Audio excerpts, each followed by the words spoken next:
जब आईसीयू में जाते हैं तो पैसा ज्यादा क्यों लेता है डॉक्टर? पता है, आईसीयू का भी बाप होता है वो रिकवरी रूम। आईसीयू तो नॉर्मल लगने लगेगा, जिसमें जो रिकवरी रूम में गया होगा ना उसको आईसीयू नॉर्मल लगेगा। कोई अटेंडेंट को घुसने नहीं दिया जाता। हमारे चाचा हमारे भैया बाहर रहो, आउटर पेशेंट डिपार्टमेंट हो गया, कौन सी ओपी एडमिट कर लेता है, वो क्या हो जाता है। इसीलिए देखिए जब किसी को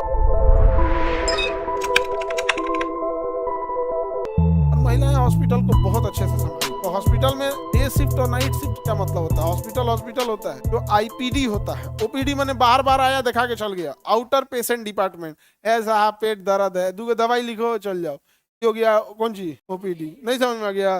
दांत दुखा रहा है, ये कौन सी हो गया ओपीडी। तनी आंख चेक कर दीजिए तो ओपीडी। और जितना चीर फाड़ है आईपीडी। चलो अब अंदर चलो, तुम्हारा व्यवस्था होगा। जो एडमिट कर लेता है वो क्या हो जाता है आई। अब उसको तो तीन तीन डॉक्टर चाहिए। इसीलिए देखिए जब किसी को आईसीयू में डालता, अच्छा एडमिट क्यों, नॉर्मल चीज के लिए थोड़ी करेगा, नॉर्मल चीज के लिए कभी एडमिट नहीं करेगा। घर में इलाज करके क्या कर देगा, भेज देगा।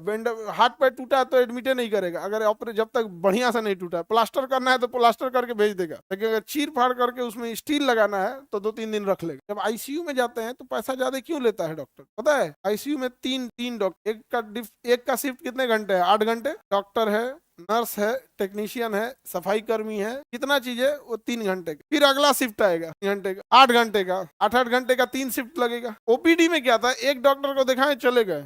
आईपीडी में क्या है कि भाई आप सोए हुए, आप क्या हैं, सोए हैं, आपके लिए 24 घंटा कोई खड़ा है। रहता है कि नहीं होता है? आईसीयू का भी बाप होता है वो रिकवरी रूम। आईसीयू तो नॉर्मल लगने लगेगा, जिसमें जो रिकवरी रूम में गया होगा ना उसको आईसीयू नॉर्मल लगेगा। हाँ, रिकवरी में एक आदमी पे एक डॉक्टर रहेगा, मतलब एक नर्स, एक आदमी पे एक खड़ा रहेगा, एक आदमी पे एक, 1:1 का रेशियो रहता है। आईसीयू में ऐसा नहीं रहता है। आईसीयू में 10 मरीज है तो 3 गो होंगे लोग। हाँ, कई बार तो 1 गो रह देता है, हालांकि रहना चाहिए 10, मतलब 1:3 रेशियो रहता है। मतलब एक आदमी, एक नर्स जो है वो कितने लोग को देख लेती है। रिकवरी में 1:1, एक पे एक पर्सनल अपन देख के यहाँ पे। और उसमें ना रिकवरी में कोई अटेंडेंट को घुसने नहीं दिया जाता। हमारे चाचा हमारे भैया बाहर रहो, यहाँ कुछ नहीं है, अंदर नहीं। वो शीशा का ऐसे फिल्मोक बना देता है, भोंका समझते हो, लार्ज साइज होल, उसमें टुकु देखिए, उसमें ठीक ठाक हो जाएंगे, फिर भेजेगा कहाँ पे, आईसीयू में। चाहिए अब यही यहाँ पे बहुत खतरनाक चीज हो जाता है। वेंटिलेटर वगैरह पे उस पे रखता है, सांसों नहीं ले पाता है मरीज, तो मुंह में 1-1.5 फीट का पाइप डाल देता है, तब खा के एकदम मुंह में इतना बड़ा पाइप डाल देगा चेस्ट तक।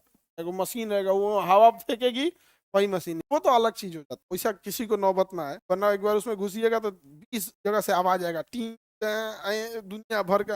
अब मरीज को ना लगता है कि कोनो मशीन बना दे, देखो बीपी का लगल रहेगा, पल्स का लगेगा, इसी का तारे जगल रहेगा, यहाँ पे वो एबीजी का निकला रहेगा, सेंट्रल लाइन निकला रहेगा, यहाँ गर्दनों में छेद करके एक्सटेंशन बोर्ड देखते हैं, तो एक्सटेंशन बोर्ड में 20 गो प्लग खोस देते हैं, यहाँ सेंट्रल लाइन लगा के एगो मोटा पाइप निकालेगा, इस जगह से एक्सटेंशन बोर्ड खोस देगा, और झोझे टांग देगा 10 गो पानी से लाइन। तो कोनो कैल्शियम चढ़ रहा है, कोनो पोटेशियम है, कोई कुछ है, वो 20 गो चढ़ रहा है। एबीजी एक रिपोर्ट होता है, वो पतला नस से नहीं निकाला जाता है, वो आर्टरी से निकाला जाता है। तो जांच कर करके और 3 घंटा पर चाहिए वाला दवाई कम, इसको खोल, हम आपको जैसे मोटरसाइकिल वगैरह कैसे खोल देते हैं, वैसे खोल देगा।